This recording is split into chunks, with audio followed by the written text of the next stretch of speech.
गिरीश वानखेड़े हैं और आज के इस जय भीम शॉर्ट वीडियो ऐप के इस शो में आप सारे लोगों का स्वागत है। जय भीम शॉर्ट वीडियो ऐप एक ऐसा ऐप है जिसमें यूजर्स सारी दुनिया से 10 सेकंड से 15 सेकंड की वीडियोस डालते हैं और इस ऐप को हमने करीब 8 या 9 महीने पहले लॉन्च किया था इसका। और उस ऐप के सिलसिले में कई सारे शोज भी किए हमने, कई सारी एक्टिविटीज़ की, कई सारे इवेंट्स किए और आज करीब 3 या 4 महीने के बाद हम एक संभाषण के सिलसिले में आप सारे लोगों से जुड़ना चाहते थे।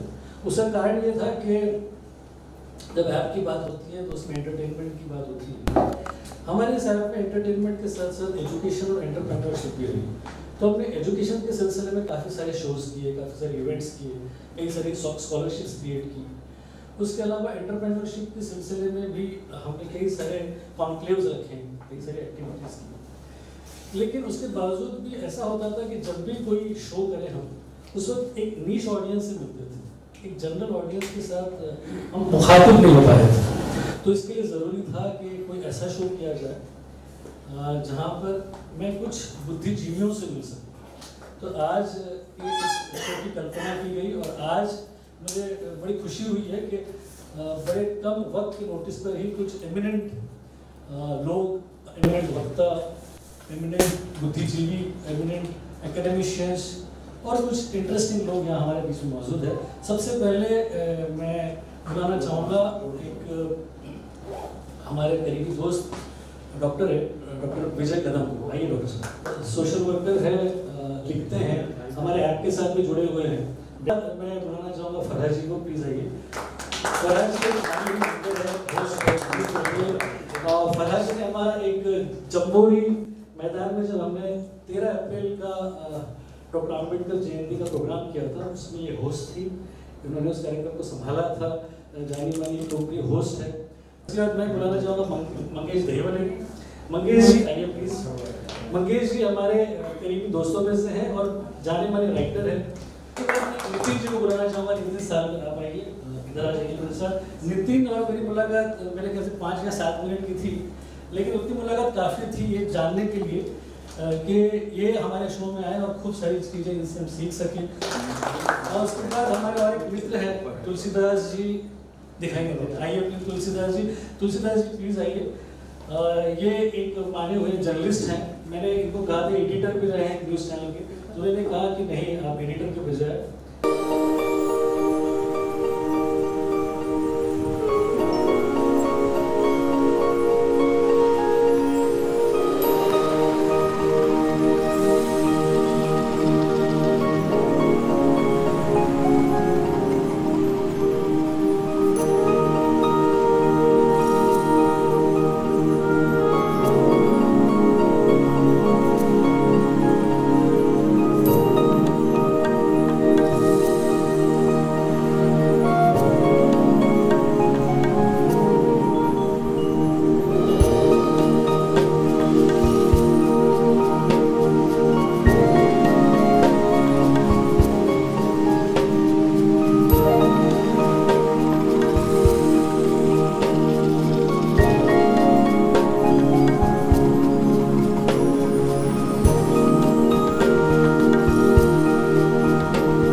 आज का जो संभाषण हुआ है वो जय भीम ऐप की तरफ से हुआ है। और जो जय भीम ऐप है एक बेहतरीन प्रयास है कि जो बाबा साहब की दृष्टि से जिस प्रबुद्ध भारत का निर्माण करना है कि प्रबुद्ध भारत के निर्माण का अर्थ ये होता है कि जो एक इंसान और दूसरे इंसान के बीच में जितनी भी दूरियां है उसको ख़त्म करके उनके दोनों के बीच में जो है ऐसे संबंध प्रस्तावित करना कि एक समाज का निर्माण हो जाए।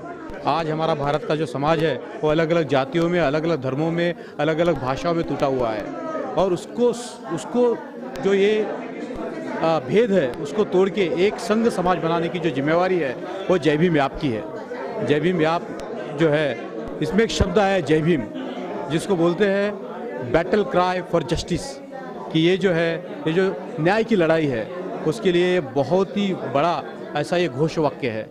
तो मैं देखता हूँ कि जो जय भीम ऐप की तरफ से जो कार्यक्रम यहाँ आयोजित किया है उसका जो परिघ है वो बहुत व्यापक है और इसके चलते हुए जो है वो बहुत युवाओं को मौका मिलेगा कि किस प्रकार वो जो है अपने आप को सबल बनाए, महिलाएं जो है अपने आप को सबल बना के जो है आगे बढ़ेंगे। और आज का जो संभाषण है इसी दिशा में एक बड़ा कदम था, ऐसा मुझे लगता है। ये जो जय भीम शॉर्ट वीडियो ऐप के माध्यम से उनके CEO गिरीश वानखेड़े जी ने जो एक प्रयास किया है कि बाबा Saheb Ambedkar in modern perspective, तो मुझे लगता है ये एक बहुत रिलीवेंस है इसका आज के ज़माने में, जब हम देखते हैं कि बाबा साहब आज के ज़माने में कैसे रिलीवेंट है।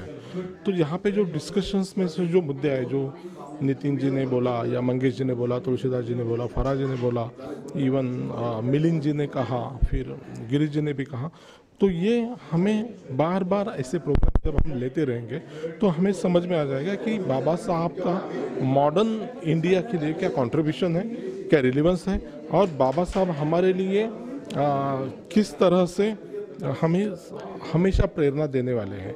बाबा साहब हमेशा राष्ट्रीयता की बात करते थे, मॉडर्न इंडिया की बात करते थे। तो हमें लगता है कि ये ऐसे प्रोग्राम एक नया दृष्टिकोण देते हैं, हमें खुद को एक नया एंगल देते हैं, एक विजन देते हैं। तो ऐसे ये जो शोज़ हैं ये बार बार होते रहेंगे तो ये हमारे समाज के लिए एक अच्छी पहल रहेगी। और जय भीम शॉर्ट वीडियो ऐप हमेशा ऐसे प्रोग्राम लेते रहे, ऐसी शुभकामना देता हूँ।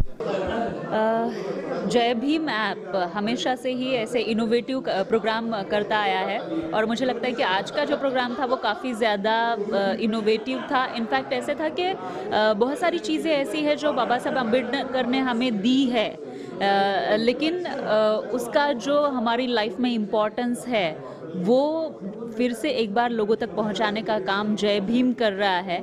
लोगों को ये रियलाइज़ तो होता रहता है, लेकिन जय भीम ने एक प्लेटफॉर्म दिया है और इस प्रोग्राम के माध्यम से हम लोग जो एक्सपीरियंस करते हैं हमारे डे टू डे लाइफ में एज अ न्यूज़ एंकर, जो भी बातें हमारे सामने आती रहती है, जो किस्से लोगों के हमारे सामने आते रहते हैं, वो यहाँ पे शेयर करने का मौका मिला। इसलिए मैं जय भीम की बहुत बहुत आभारी हूँ। देखिए, बाबा साहब अम्बेडकर कोई एक व्यक्ति तो है नहीं, वो विचार है, एक ऐसा विचार जो समय के साथ आगे बढ़ता ही जा रहा है, बड़ा होते जा रहा है। क्योंकि सबसे बड़ी बात जो है, जब तक इंसान है तब तक बाबा साहब अम्बेडकर के विचारों को चाहकर भी उनको जो यानी कहीं ना कहीं रहता है ना कि दिमाग से तो कहते हैं बाबा साहब के बारे में, लेकिन थोड़ा दिल में कहीं ना कहीं कुछ लोगों के हो सकता है, कुछ रुकावटें हो उनकी अपनी, कुछ मेंटल ब्लॉक हो, लेकिन उनको भी समाज को दिखाने के लिए ही सही, लेकिन बाबा साहब के विचारों को अपनाने के अलावा चारा नहीं रहता।